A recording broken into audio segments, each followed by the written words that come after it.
One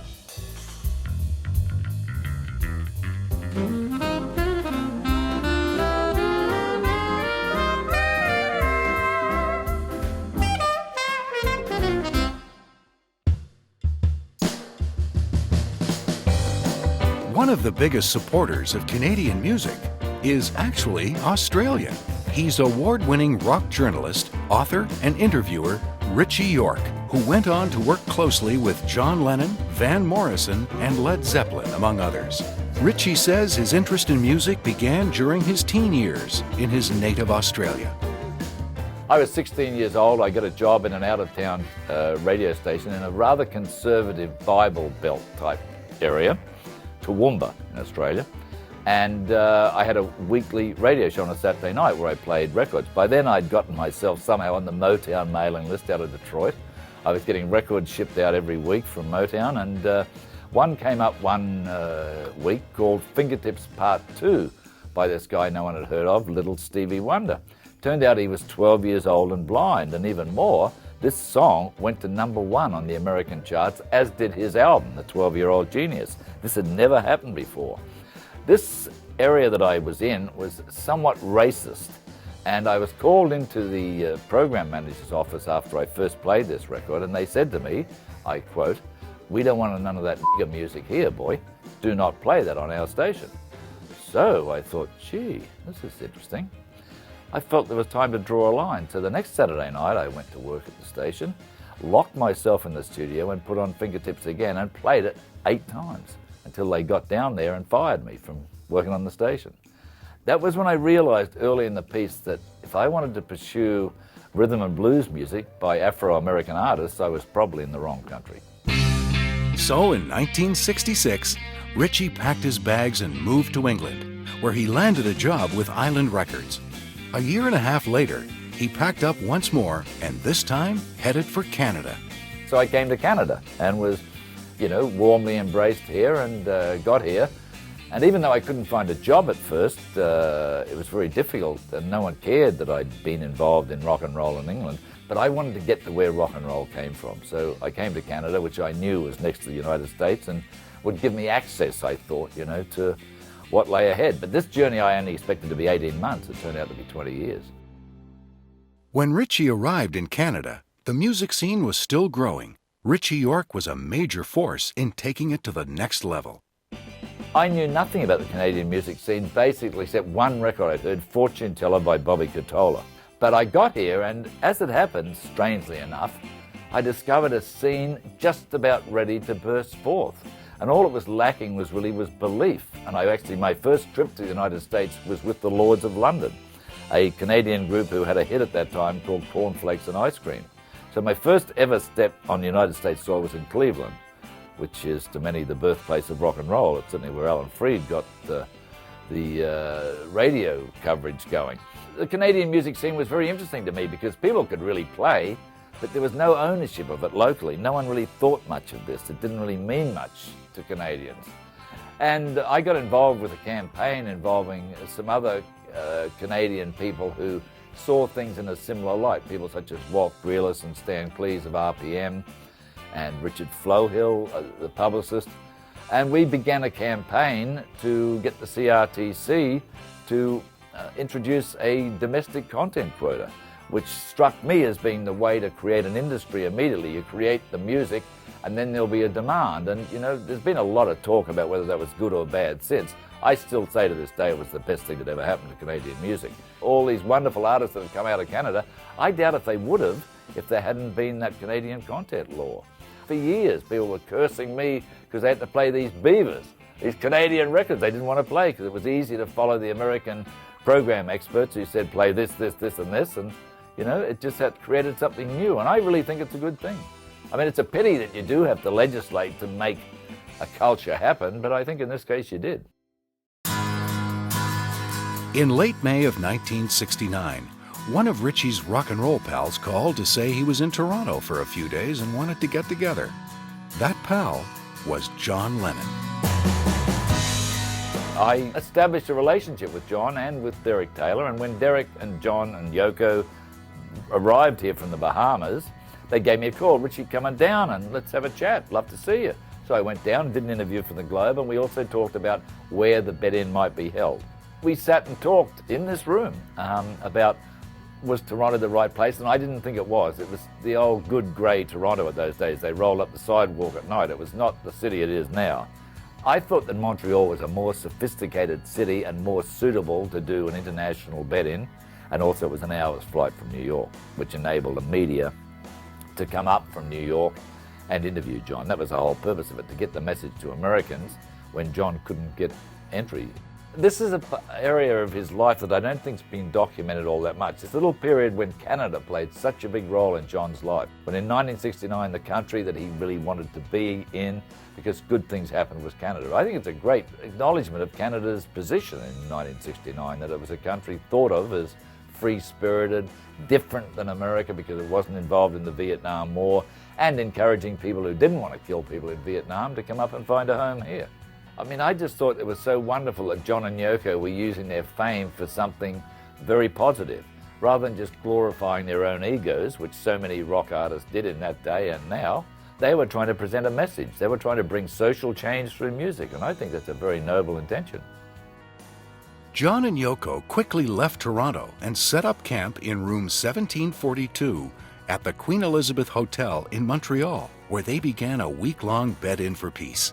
Ritchie Yorke was in that hotel room on June 1st, 1969, the day they recorded John Lennon's anthem, Give Peace a Chance. There were maybe 30 people in the room, all there for different reasons, but, you know, bashing on phone books, playing out of time. It was an incredibly difficult record to record. I mean, here's John playing guitar and Tommy Smothers on guitar, and that was all fine. But you've got a whole bunch of other people yelling and screaming and clapping out of time, and it was very difficult. But John was so aware of the power of the media, and if you could just harness it and, you know, direct it in the right way, you could really make an impact. And he did. One of the problems with the Amsterdam bed-in was the British media tore over there expecting to see John and Yoko nude and making love on their bed, because that's where their brains immediately went when they heard there was a bed-in for peace. Oh, John and Yoko will be, you know, in their bed, and what a great cover for The Sun tomorrow. This is, maybe it'll beat The Sun Page 3 Girl, you know. I mean, that was the sort of mentality. So they had an uphill battle just to get the credibility of the press. The Montreal bed-in enabled a lot of messages to go out in a very good way. It was a very tumultuous time, and John was actually able to spread a very calming influence on things. In September of '69, Ritchie was in England on the very day that Canadian rock promoter John Brower phoned John Lennon to ask him to come and play the Toronto Rock and Roll Revival.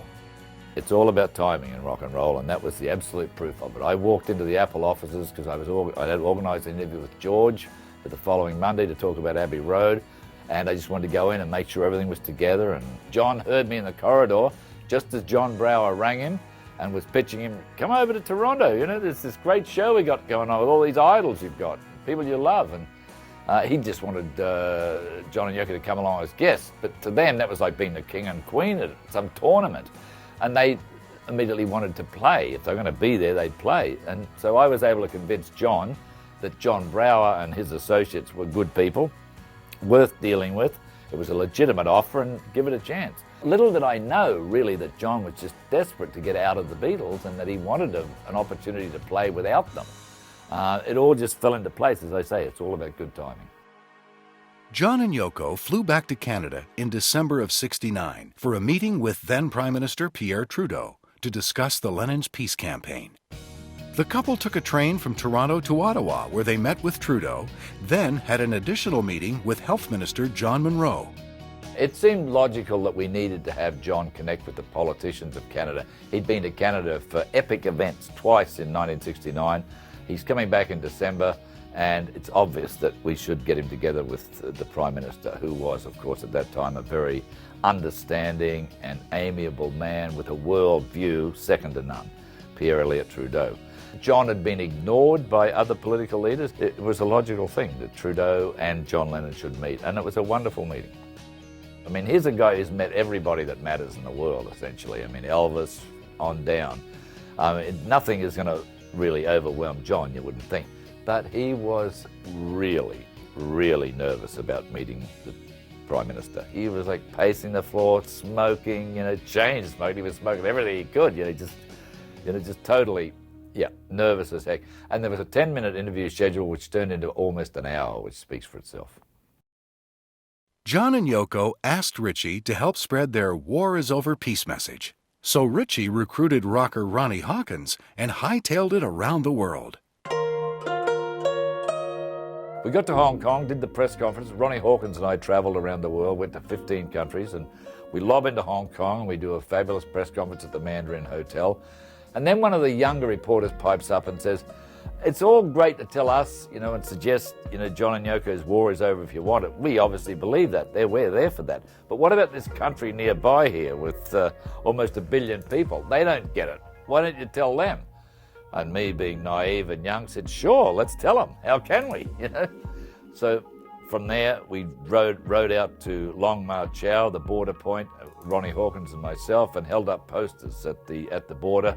Almost got arrested and somehow escaped unscathed from that little episode. But John and Yoko were so thrilled that we'd taken their message to the Red China border. I mean, this is before Richard Nixon or the ping pong players or anyone. I mean, no one's going to China. And we're at the border, they're holding up this war is over if you want it, and it was a good thing to do. But now I realise how dangerous and what a folly it was, really. I could have been dead, In 1969, there was one new British band that Ritchie strongly believed in, Led Zeppelin, who had just released their debut album on Atlantic Records.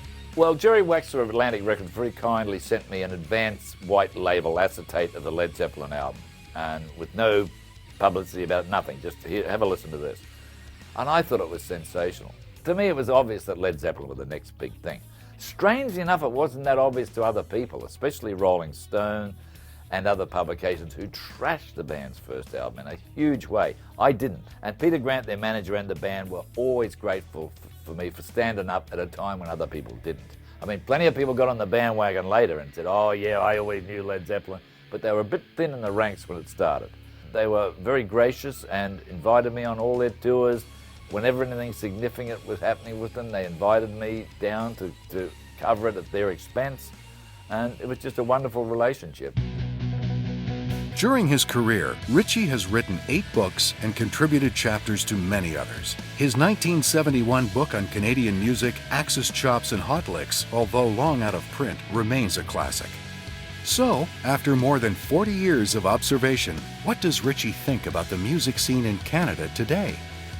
I think it's great. Overall, as a grandfather or whatever of all this stuff, I am so proud to see what's happened, and so much great music has come out of Canada. It's all about adventure, innovation, fabulous new music, and no one's copying the Americans, they're showing the Americans how to do it here. And I think that's wonderful.